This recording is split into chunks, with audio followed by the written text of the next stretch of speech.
Hey YouTube family, how are you guys doing?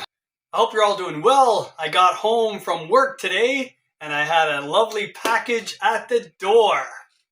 It's a new Telecaster day for Prince Edward Island. So this, I believe, I did not open the box, but this I believe is a TT-50 KS. KS meaning kill switch. So this is a hardtail Telecaster with two humbuckers, three-way switch, and a kill switch. So, man, I don't know what this is based off of. I'm not really a heavy rocker guy, but this should be pretty cool. So I thought we would do an unboxing and we'd go through this. I did not pay for this. WestCreek sent me this guitar, and they know that I am going to do a complete review. So we're going to take it out of the box, have a quick look, plug it in, see what it can do.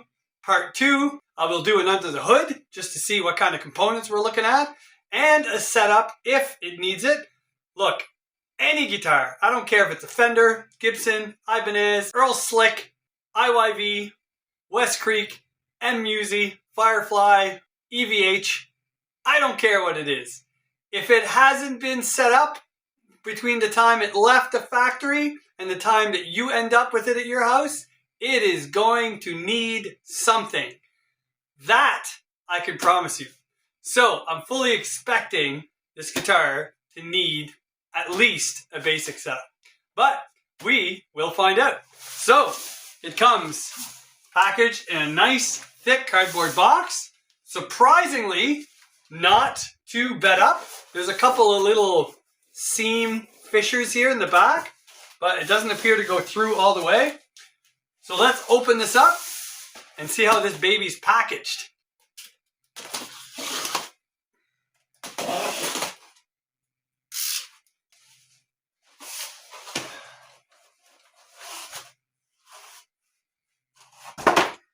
All right, first of all, holy smokes. Fender, Gibson, other budget companies, Ibanez. Take a lesson on how these guitars are packaged, okay? We got a 1/2 inch of foam on the top and on the bottom. And then we have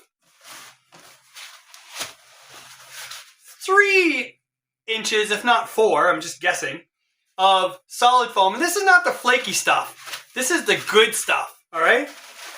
Which is cut to the shape of this guitar and totally encapsulated inside of a thick cardboard box.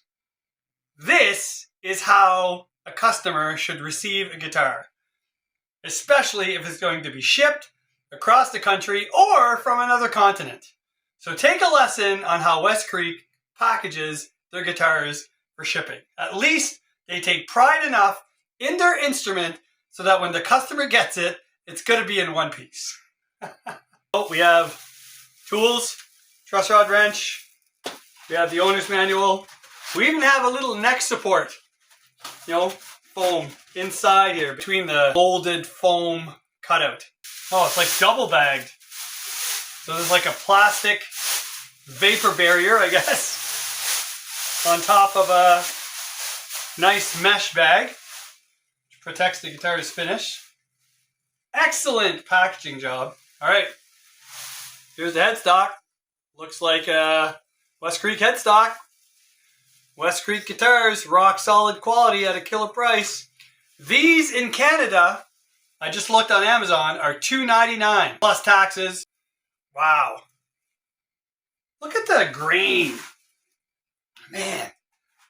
Look, I don't know if that's coming out on video, but look at the grain work on that fretboard. Not the inlays, just the grain of the rosewood. So these have a rosewood fretboard, stainless steel frets, kind of a pearloid inlay, with the circle inlays. You have a roasted maple neck. See this thing. Oh, we got a brushed metal pickguard. Is that metal or is that plastic? I think it's plastic, but it looks like brushed metal. You got like some speed knobs. 3-way switch. Uncovered humbucker pickups. Big, beefy, telly style bridge. Got the typical jack plate. No contour in the front, so they went traditional telly on this one. But belly carve in the back. Traditional telly carve at the back. No contoured heel.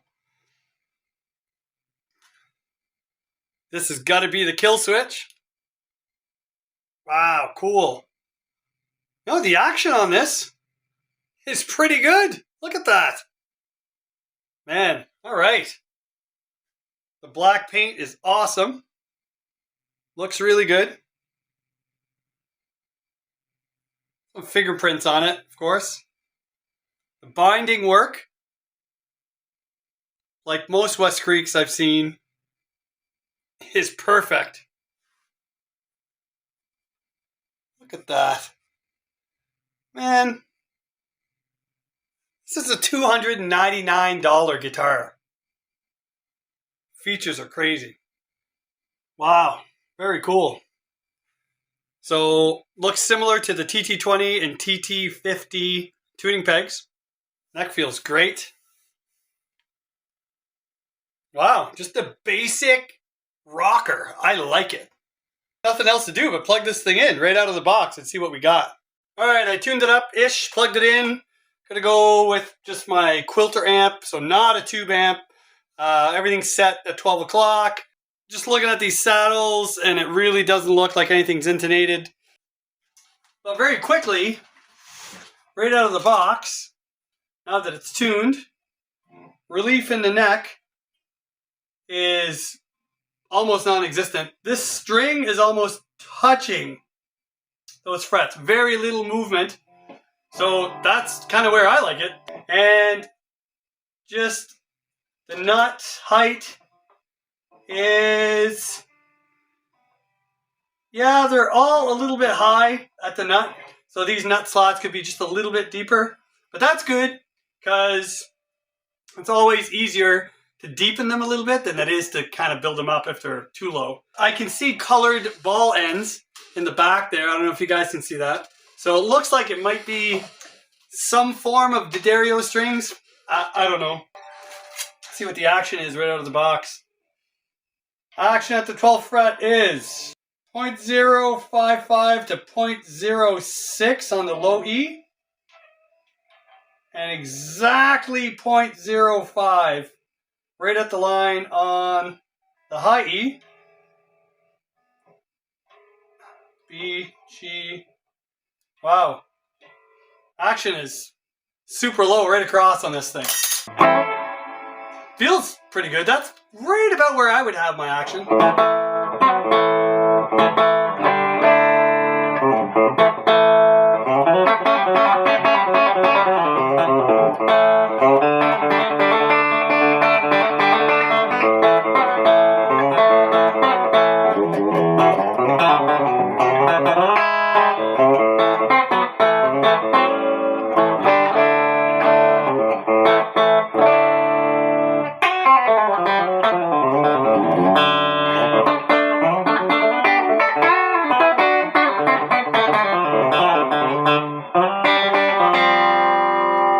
Doing pretty well.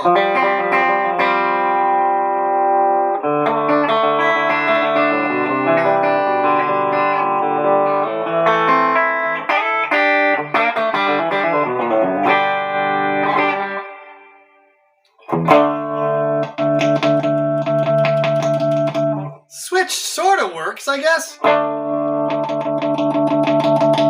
Yeah.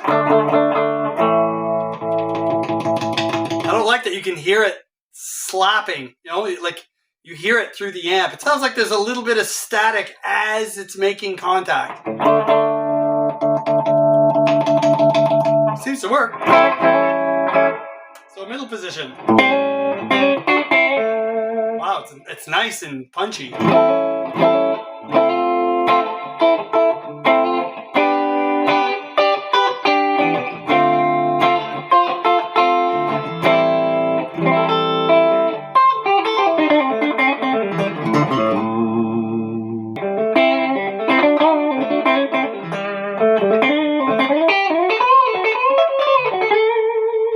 Haven't found any high frets yet.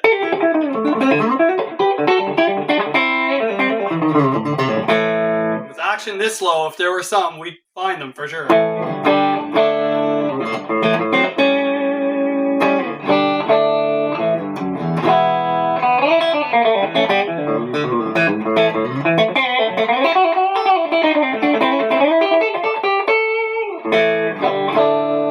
So this is pretty cool.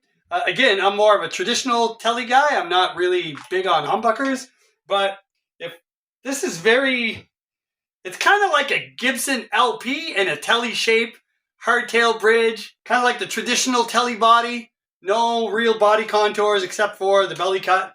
And yeah, just kind of plain Jane. And I gotta say, you know, I like it. I like the simplicity of it. There's a lot of the Fender style WestCreek stuff have, you know, the paisley finishes or the stripes or, you know, and that's cool too. But I gotta say, I like just the plain black with the silver brush look pickguard. It's clean, it's nice, it feels really like a telly, you know, for the purists out there. And if you don't want to spend $800 or $900 for a made in China Fender Squire, which is what you're gonna pay here in Canada for one, $299. Like, I don't know, man. It's pretty good. The tuning stability is surprisingly good. All right, neck position.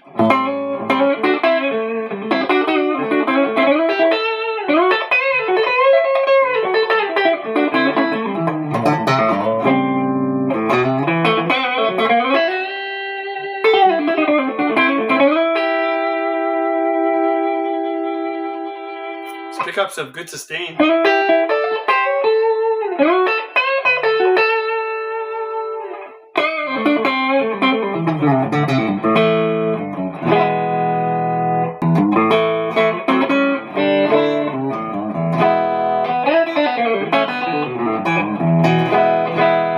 Stays in tune great, even though the intonation is clearly off.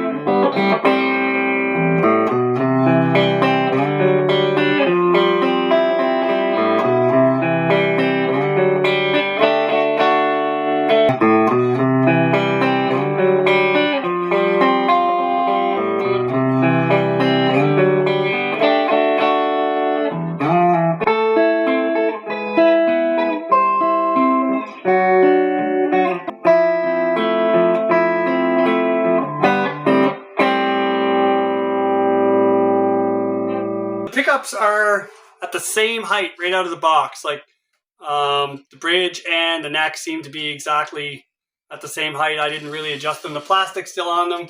I don't know if that affects the tone. I don't think so. You know what?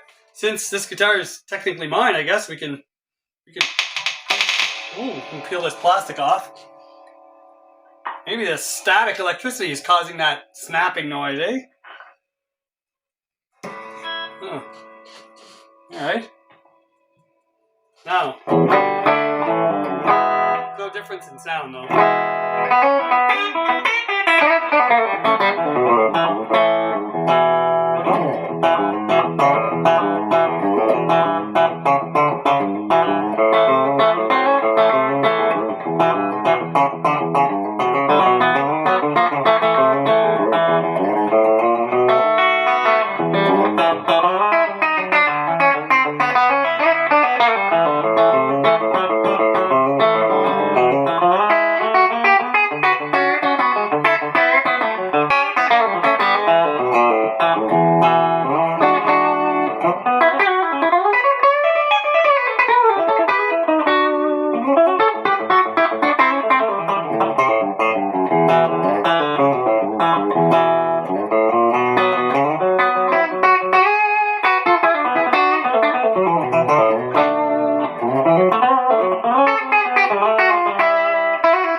Oh, not bad. Volume.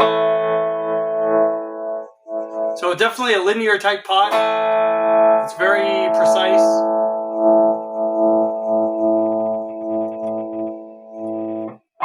And it's a kind of a stiff pot, like it doesn't turn easily. So if you hit it playing, it wouldn't, turn on you. But if you, put your little finger on there and you can,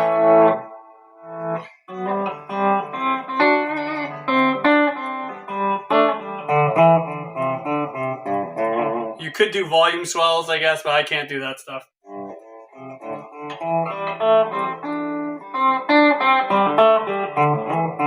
Whatever. And then the tone knob.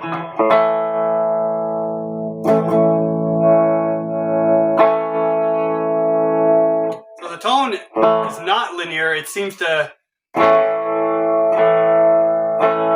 So when you get to the halfway point, it seems to start to drop.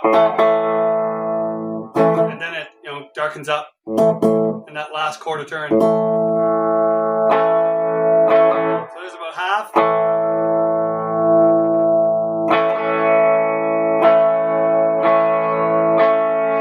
Not a big difference from full to half on the tone.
E string.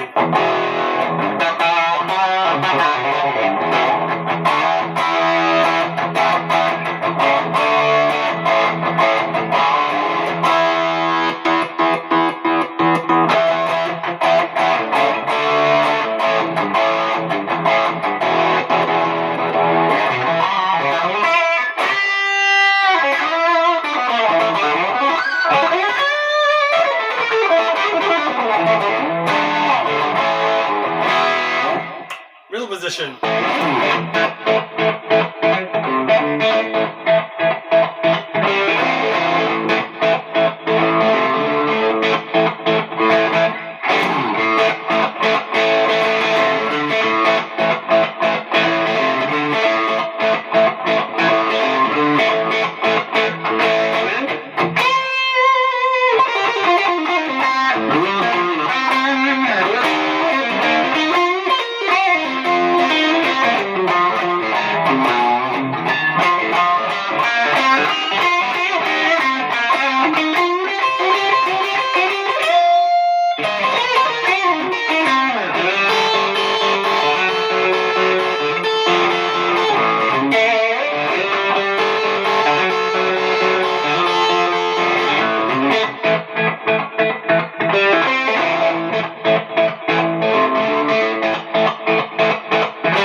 position.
Oh, we're getting out of tune now.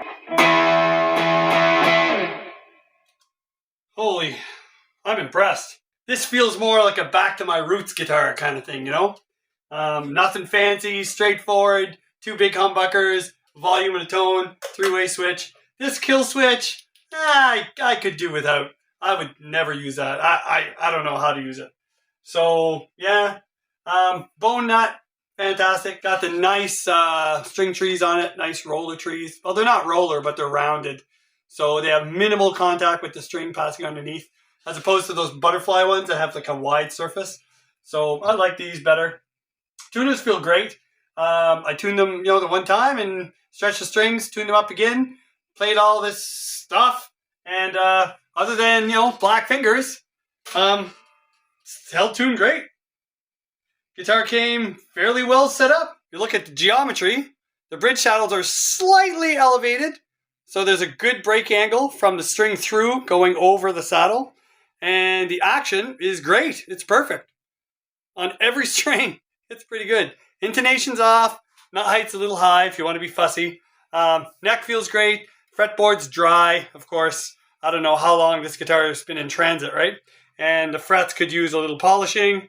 But other than that, I mean, look at them. They're, they're pretty good. They reflect light, so they're not grimy, but they're, you just feel them a little bit. And these strings are probably the worst. So if you get one of these, or any budget guitar, any guitar for that matter, I think the first thing you should do before making, a real judgment on them is change the strings. That could make a world of difference in the sound, in the feel, in the playability. I'm pretty sure, judging by the stiffness of these would be 10s that would come stock on this guitar. That's just a guess. So there's a first look at the WestCreek TT-50 KS. So part 2 is going to be under the hood. We'll have a look at these pickups, see if there's anything on the back of them. My guess is they are Alnico. Most of the WestCreek stuff is. My guess is full-size pots, but I am guessing this is a box switch. It feels snappy like a box switch, not like a real blade type switch, And we'll have a look at what's in here for this kill switch thing. So you guys take care. God bless. Thanks for tuning in. Let me know what you think, and I'll see you in part 2.